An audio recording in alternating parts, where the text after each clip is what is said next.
दरवेश ने लिखा है कि एक मुल्क का रिवाज था, अब जो जिसको पहली खबर ये मिले कि मैं बादशाह बन गया हूं, अगली बात पूछता है। वो जिसको कहते ना तो आज से हमारा बादशाह है, वो आखिर पूछता ही नहीं था कि नतीजा क्या है, कब तक, किस तरह। तो नतीजे कई दफा खौफनाक निकल आते हैं।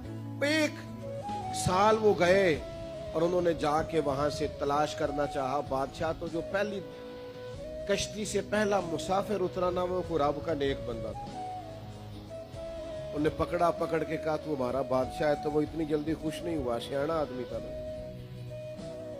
फौरी तौर पर उसने खात नहीं लिखे कि मैं बन गया हूं। अब उसने अपने करीबी वजीर मशीर नहीं बनाने शुरू किए। उसने कहा रुको तो सही, बादशाह हूं पर कब तक? ने कहा पूरा साल का। उसके बाद कहा जंगल में छोड़ आएंगे। कहा पहले जंगल दिखाओ,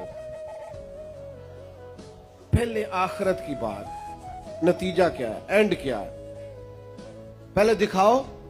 उन्होंने वो जंगल दिखाया तो झाड़ियां और कांटेदार और बुरा हाल और बड़ा खौफनाक जंगल। कहने लगा जो मैं कहूंगा मानोगे? मैंने कहा आप हमारे बादशाह, हमारे रिवाज के मुताबिक आप बन चुके हैं।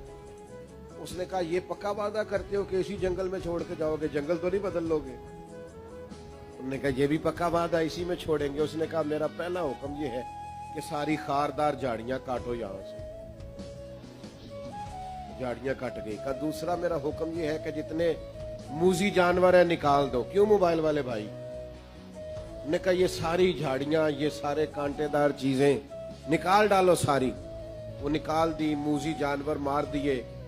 अब तीसरा हुक्म ये आया कि यहां ना जरा फल फूल उगाओ, थोड़ी क्यारियां बनाओ, आया सद्दा सजना वल्लो, ये थोड़ी तैयारी कराओ सारी।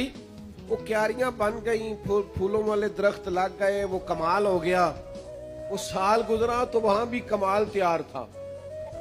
तो साल के बाद उसे बांधने लगे तो कहने लगे तुम मुझे ले जाने को तैयार हो, मैं तुमसे ज्यादा बेचैन हो जाने को, क्योंकि मैंने पूरा साल तो वहां के लिए मेहनत कराई है जहां मैंने जाना था। बांधने की भी जरूरत नहीं, पहले बांधना पड़ता था, जबरदस्ती ले जाना पड़ता था। उसने कहा बांधना नहीं, अज्जे लूनी जरा छेती छेती नहीं ले जाते, जल्दी जल्दी नहीं, जरा ले जाते, देर ना करना, जरा थोड़ा जल्दी ले जाओ। क्यों? कि हमने अपनी आखिरत के लिए तैयारी की है, हमने कोशिश